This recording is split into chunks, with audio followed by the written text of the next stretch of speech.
요한복음의 큰 특징을 이루는 단어 중에 하나가 영광입니다. 사실은 이 영광이란 단어를 이해하기가 쉽지가 않은데, 이 영광이란 단어가 이해가 되어지고 우리 삶에서 경험이 되어지면 우리의 믿음, 신앙은 한 단계 업그레이드 되는 것이 분명합니다. 영광은 하나님의 성품, 속성 중에서도 매우 중요한 속성이죠. 하나님 안에 있는 영화로움, 이것이 인간들에게 나타날 때는 영광으로 나타나는 거죠. 그래서 우리가 배우고 있는 웨스트민스터 신앙고백 대요리 소요리 문답 1번에 보면 인생의 가장 중요한 임무, 목적이 뭐냐? 하나님께 영광을 돌리며 하나님을 영화롭게 하며 그를 영원히 즐기는 것이다, 이렇게 선포를 합니다. 오늘 이 영광에 관한 말씀을 집중해서 살펴보고 우리 기도 중에 또 이후의 삶 중에 하나님의 영광을 조금 더 깊이 체험하는 우리 성도님들이 되기를 소망하며 이 말씀을 선포합니다. 여태까지 영광에 관한 말씀이 여기저기 여러 번 있었는데 그 중에 가장 기본적인 것 간단히 살펴보고 오늘 본문 속에 있는 보화와 같은 말씀을 켜보려고 합니다. 영광은 특별히 구약 성경에 보면 하나님의 선하심, 이것이 영광이다, 이렇게 정리해 두시면 좋겠습니다. 출애굽 당시에 모세가 시내산에 올라가서 십계명을 받을 때, 하나님과 독대할 때 모세를 기다리던 이스라엘 백성이 이 아래서 금송아지 만든 사건을 기억하실 겁니다. 아론이 그것을 주도했죠. 하나님이 크게 노하셨습니다. 모세가 이스라엘 백성 구원해 달라고 자기 목숨을 담보로 하나님 앞에 기도를 했었습니다. 하나님이 모세가 너무 간청하니까 그래 올라가라 그래 놓고 나는 안 가겠다 그랬습니다. 모세가 굉장히 영적으로 영민한 사람입니다. 그래서 그걸 듣는 순간 하나님이 안 가시면 아무 소용이 없겠다. 바꿔 얘기하면 하나님의 영광이 없다면 인간끼리 받는 영화는 의미가 없다, 이 사실을 모세가 아는 거죠. 그래서 하나님 앞에 계속해서 구하죠. 하나님이 드디어 가겠다라고 말씀하시는 겁니다. 출애굽기 33장입니다. 가겠다 그러니까 모세는 하나님이 가시겠다 그랬을 때 전에 이스라엘 백성을 애굽에서 출애굽시킬 때 하나님이 모세와 함께 하신다는 것을 보여주는 방법이, 잘 들어보셔요, 아론이라는 하나님이 보낸 또 다른 인물을 세우심으로 그렇게 한 거거든요. 근데 금송아지 사건에 보면 아론이 범죄한 겁니다. 그래서 아론 이외에 또 다른 인물을 보내주셔야 하는 거죠. 그래서 모세는 또 다른 인물이 누굽니까? 라고 하나님께 구했습니다. 누군지 지정을 안 해주시니까 그때 하나님이 참 놀라운 말씀을 하십니다. 내가 직접 가겠다 말씀하시는 거죠. 모세가 굉장히 기뻤습니다.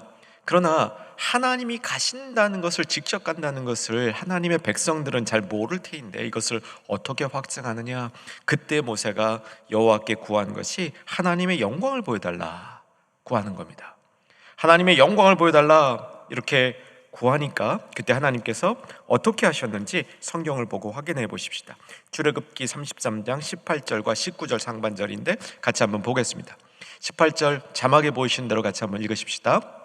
모세가 이르되 원하건대 주의 영광을 내게 보이소서. 19절 보시면 여호와께서 이르시되 내가 내 모든 무엇을 선한 것을 내 앞으로 지나가게 하고 여호와의 이름을 내 앞에 선포하리라. 영광이 뭐냐면 선한 것, 하나님의 성품인 거죠. 그리고 그것을 드러내는 그의 영광스러운 이름, 이렇게 설명해 주시는 겁니다. 그래서 하나님의 영광 가운데는 그의 고유의 성품인 선함이 나타나서 영화롭게 되는 거죠. 우리가 영광 생각하면 우리의 머릿속에는 빛나는 것, 화려한 것이 생각이 날 겁니다. 그것도 영광이지만 그 본질 가운데는 선함과 순결함과 깨끗함이 있는 거죠. 하나님의 영광이 나타날 때는 그런 순결함과 깨끗함이 함께 나타난다. 오늘 이 저녁에 우리가 이 영광을 맛보는 복된 시간 있기를 주 안에서 간절히 소망해 봅니다. 요한복음에 영광이라는 얘기가 참 많이 나오는데 우리가 이미 살펴본 영광의 한 중요한 부분은 예수님이 이 땅에 오신 성육신을 말할 때 독생자의 무엇을 보니? 영광을 보니. 독생자의 영광을 하나님이 이 땅을 이처럼 사랑하신 무한한 사랑, 형용할 수 없는 그 사랑 속에 독생자의 영광이 담겨 있었다. 이렇게 우리는 정리해 볼 수 있겠습니다. 자, 오늘 본문으로 돌아와 보시면 이 영광에 관한 말씀을 예수님께서 하시면서 참 마음이 아픈 겁니다. 왜냐하면 믿음이 없는 이 세대와 믿는 사람의 차이를 영광을 중심으로 선포해 주고 있습니다. 여러분, 이 시대에 오늘 이 말씀을 우리 마음속에 잘 생각하면서 보면 정말 이 시대의 속성이 사람끼리 영광을 취하는 것이다. 이렇게 명백하게 정의할 수 있겠죠. 우리는 사람 사이에서 영광을 받는 것이 무엇이 문제냐, 이런 반문을 할 수 있겠습니다. 그런데 오늘 본문은 분명하게 우리에게 선포해 주는데 너희가 서로 영광을 취하고, 본문 잘 보시기 바랍니다. 유일하신 하나님께로부터 오는 영광은 구하지 아니한다. 이렇게 예수님이 한탄하시면서 말씀하시는 거죠. 사람에게 영광을 구하는 모습을 오늘 이 저녁에 좀 우리가 깊이 돌아보며 우리의 잘못된 부분이 있다면 돌이키는 시간이 되어야 되겠습니다. 사람에게 인정받는 것은 필요합니다. 누구나 필요합니다. 모든 사람은 인정받는 것을 좋아합니다. 저도 인정받는 것을 좋아합니다. 저도 성도님들이 참 좋은 목사님이라고 인정해주면 참 마음이 기쁩니다. 설교를 열심히 증거하고 그 말씀이 나에게 은혜가 되었습니다 라고 정말 그 자신의 진솔한 경험을 나누어주면 저도 기분이 좋습니다. 그런데 사랑하는 여러분, 사람에게 받는 인정에 목숨을 걸지 마시기 바랍니다. 사람에게 받는 인정으로 만족하지 마시기 바랍니다. 이게 문제인 겁니다. 사람이 하는 사람이 막 영광을 돌리면 그것에 취해서 만족해서 그 이상 다른 것을 찾지 않는다는 것이죠. 사람이 돌리는 그 영광을 통하여 하나님께 더 많은 영광을 돌린다면 사실은 좋은 일이 될 수도 있겠습니다. 그런데 인간의 죄된 속성상, 인간의 육신의 속성상 그러기가 매우 어렵다는 사실을 우리는 주의하면서 알고 있어야 되는 거죠. 여러분, 요즘이 정말 인간의 영광을 취하는 일에 참 익숙한 그런 시대가 된 것이죠. 세상에 인기 있는 사람이 된다면 그 자체가 성공입니다. 인기가 있는 순간부터 돈이 따라오고요, 돈만 따라오는 게 아니라 대단한 영향력이 따라옵니다. 그렇기 때문에 어떠한 권력자가 갖지 못했던 힘까지 가질 수 있을 것 같습니다. 여러분, 인터넷 이게 눌러서 조회수가 몇인가 보는 것 있지 않습니까? 그 조회수가 몇백인 것과 한 3, 4천 되는 것과 1억이 넘는 것과, 여러분, 어떤 게 인기 있는 겁니까? 대번에 우리는 1억이 넘었다?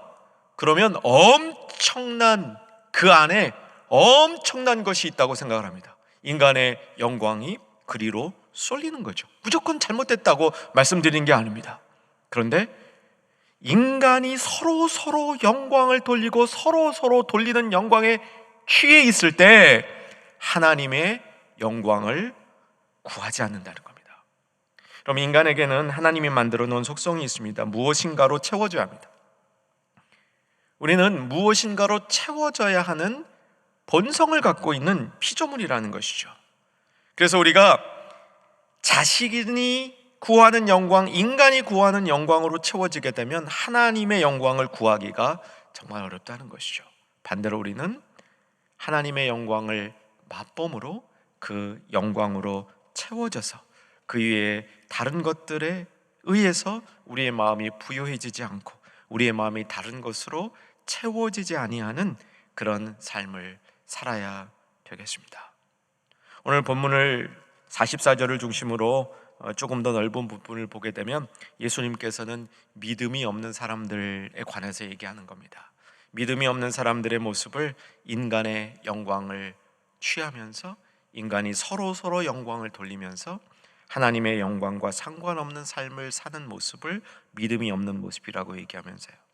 조금 더 폭넓은 본문의 이 주변 안에서는 38절에서 믿음이 없는 사람은 그 속에 말씀이 없고 믿음이 없는 사람은 그 속에 생명이 없고 무엇보다도 42절 눈여겨보시면 그들 안에는 하나님을 사랑하는 것이 없도다 라고 얘기하는 겁니다.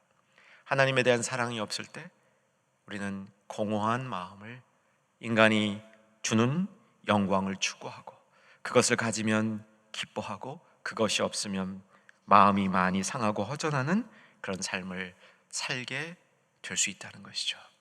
여러분, 오늘 이 저녁이 우리 모두에게 고요한 저녁이 될 수 있기를 소망합니다. 평안한 저녁이 될 수 있기를 소망합니다. 인간의 인정과 인간의 영광 추구하며 또 그것에 작은 것에 취해서 살았던 우리의 마음이 있다면 또 그것을 받지 못해서 안타까워하고 그것이 없다고 우리의 삶이 핍절하다고 생각한 분들이 있다면 오늘 주님이 주시는 영광 맛볼 수 있기를 바랍니다. 그의 선하심, 그의 깊은 사랑, 생명, 말씀이 우리 안에 거하는 이런 것들을 통해서 하나님의 영광이 나타나게 되는 것이죠. 시편 기자가 하나님의 영광을 맛보고 그의 인생을 노래한 부분이 있습니다. 23편이죠. 여호와는 나의 목자시니 내게 부족함이 없으리로다. 하나님의 영광이 우리 안에 있을 때 우리는 내게 부족함이 없습니다. 인간의 영광을 추구할 때 그 영광을 추구하다가 성공을 했든 실패했든 결론은 똑같습니다.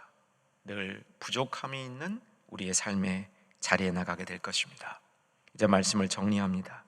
요한복음 7장으로 이동해 주시기 바랍니다. 조금만 뒤로 가면 요한복음 7장이 나오는데 그곳에서도 영광에 대한 중요한 가르침이 나옵니다. 요한복음 7장 18절, 요한복음 7장 18절 우리 찾아서 같이 한번 읽겠습니다. 읽습니다. 스스로 말하는 자는 자기 영광만 구하되 보내신 이의 영광을 구하는 자는 참되니 그 속에 불의가 없느니라. 하나님의 보내신 예수 그리스도 그의 영광을 찾는 자는 참되다, 선하다, 그리고 그 안에 불의가 없다고 얘기합니다. 사랑하는 여러분, 우리가 부족함을 느끼는 이유는 무엇이 없어서만이 아니라는 사실을 기억했으면 좋겠습니다. 우리 안에 불의가 차 있을 때 그때 우리는 우리 인생에서 부족함을 느끼는 겁니다. 사랑하는 여러분, 바른 영광으로 채워진 복된 이 저녁 이후에 우리의 삶이 될 수 있도록 영광의 의미를 사모하며 영광으로 채워지기를 늘 기대하며 잊지 않고 그 자리로 돌이킬 수 있는 사랑하는 주연의 가족 되기를 주의 이름으로 축원합니다.